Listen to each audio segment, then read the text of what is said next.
Halo guys, balik lagi di video kali ini kita mau sharing-sharing lagi nih. Mumpung ada orangnya, kita mau tanya. Jadi Mbak Fitriani ini penerima beasiswa LPDP tahap 1 tahun berapa? 2023. Nah kali ini kita mau nanya tentang kemarin kan beasiswanya jalur LPDP-nya jalur apa? Jalur yang non LOA atau yang kayak prasejahtera Oh iya, reguler gitu. Prasejahtera non LOA. Oke. Kalau non LOA berarti dan prasejahtera berarti harus ikut PB ya? Sebenarnya bukan harus sih, tapi difasilitaskan kita itu untuk mengikuti pengayaan bahasa.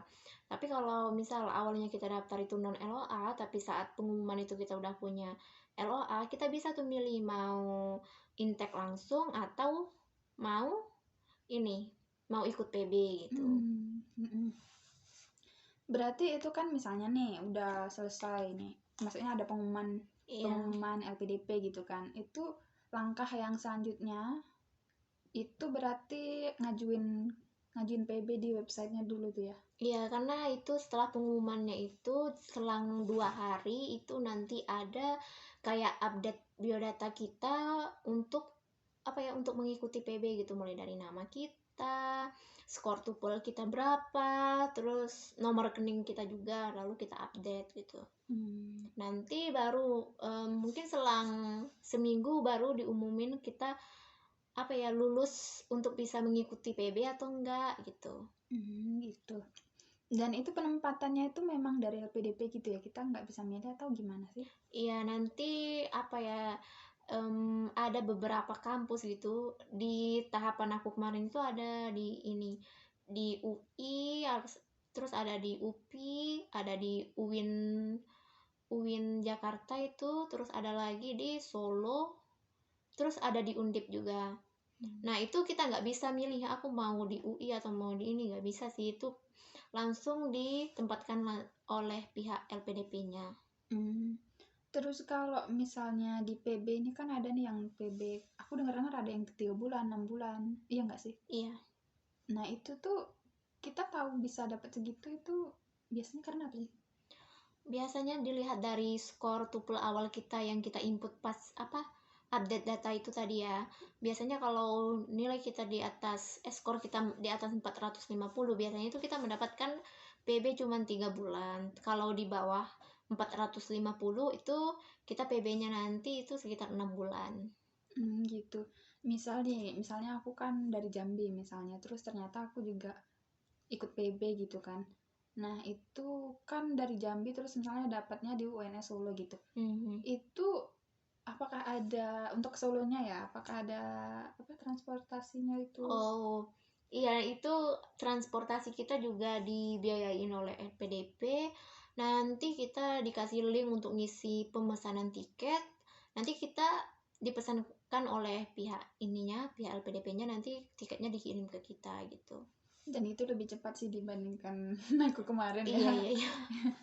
Itu terus ini sebenarnya banyak yang nggak tahu juga sih tentang PB ini ya, karena aku dulu juga nggak tahu sih tentang PB sebenarnya, nggak tahu juga. Terus kalau orang kan kadang mikirnya ngapain ikut PB gitu kan, Iya. kalau bisa langsung gitu. Padahal ternyata di PB ini juga ini sih ada kok banyak fasilitas yang dikasih juga sebenarnya. Nah fasilitas yang dikasih itu apa aja sih? Iya, tadi kita dapat transportasi, kita juga dapat biaya bulanan atau LA. LA-nya itu sama kayak mahasiswa LPDP yang udah kuliah gitu.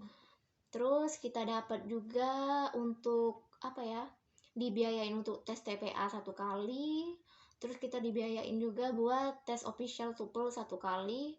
Terus tiket kepulangan kita ke kota asal tadi. Ya itu. Terus apa lagi ya? Aku tadi mau nanya apa ya, lupa aku. Gak tahu aku. Mau nanya apa lagi? Di rumah aja lah, ada nggak yang mau diceritain gitu tentang PB? Diceritain tentang PB. Mungkin PB itu lebih memfokuskan ini ya untuk belajar TOEFL, karena tujuannya juga emang untuk meningkatkan skor TOEFL kita supaya bisa memenuhi target yang diinginkan oleh kampus kan. Mungkin misalnya apa, syarat kita bisa ikut PB itu TOEFL kita di bawah 500 gitu. Tapi ada juga beberapa orang yang mencoba untuk bisa ikut PB, misal TOEFL-nya udah 500 nih, tapi di kampusnya itu apa, meminta syarat Lebih. masuknya lebih dari 500. Nah, biasanya itu juga dia lolos untuk ikut PB gitu. Walaupun TOEFL-nya udah 500 gitu, tapi karena kampusnya minta dia lebih dari 500 tadi, biasanya itu lolos juga bisa ikut PB gitu. Itu kalau untuk biar bisa ikut PB tuh ya, itu kalau jalur reguler apakah bisa atau jalur tertentu aja? Kalau itu sih untuk PB cuman khusus untuk apa ya, penerima beasiswa LPDP yang jalur afirmasi aja sih. Oh, berarti prasejahtera putra putri Papua itu Ya, disabilitas sama satu lagi apa ya? yang daerah Oh iya, itu. daerah afirmasi berarti itu. Dan apa sih pengalaman menarikmu nih ikut PB? Pengalaman menarik tentu banyak banget ya hal menarik kita.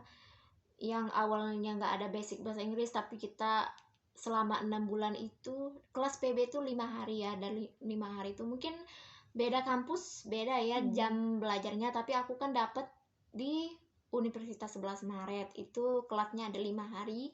5 hari itu dari jam 7.30 sampai jam 14.30 gitu. Nah, dalam 5 hari itu kita full belajar bahasa Inggris dari reading, tuple, sama structure gitu kan. Selain kita dapat teman-teman baru gitu, kita juga dapat apa ya, apa, mentor gitu yang ngajarin kita gitu. Itu kan belajar bahasa Inggris terus ya, itu capek nggak sih? Maksudnya apakah kayak serius banget belajar bahasa Inggris terus apa, atau kayak ada games atau banyak yang gimana gitu kan mungkin?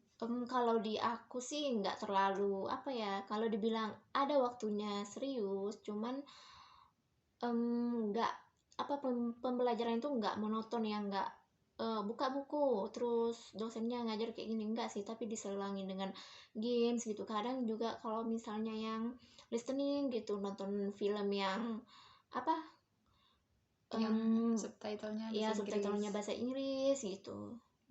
Gitu sih.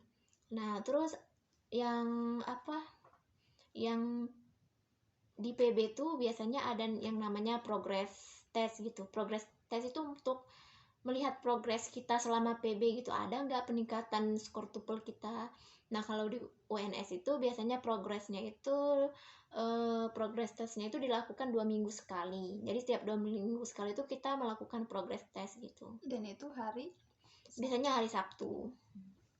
Oke, nah ini ngomongin tentang PB di UNS nih, kan apa ya, PB di UNS itu apakah kamu kemarin pas kesini bawa motor atau bisa jalan kaki atau gimana sih?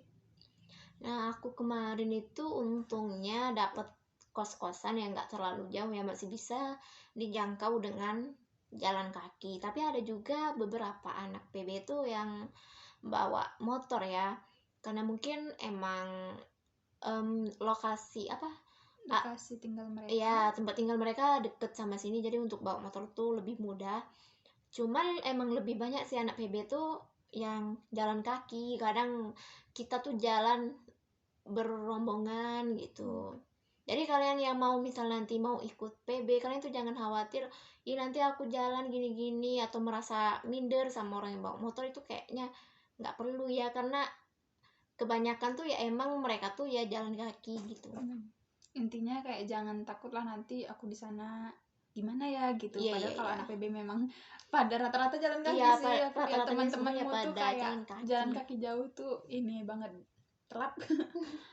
Terus apalagi ya, mungkin itu ya, kayak banyak temen jadinya ini kan, dapat koneksi lah gitu, relasi. Habis Iya. itu ketika ini enggak sih, jadi ada teman belajar yang maksudnya gimana ya, kan sefrekuensi ya sama-sama untuk dapetin LOA di kampus gitu kan, dan itu sama-sama belajar TPA lagi bareng-bareng, padahal kan tadinya cuman untuk belajar bahasa Inggris aja kan di situ. Iya, tapi kita juga ketemu teman, oh kamu mau ini ya di kampus ini juga ya, ayo kita apa ya daftarnya bareng gitu-gitu. Terus bisa satu PK juga ya, satu PK.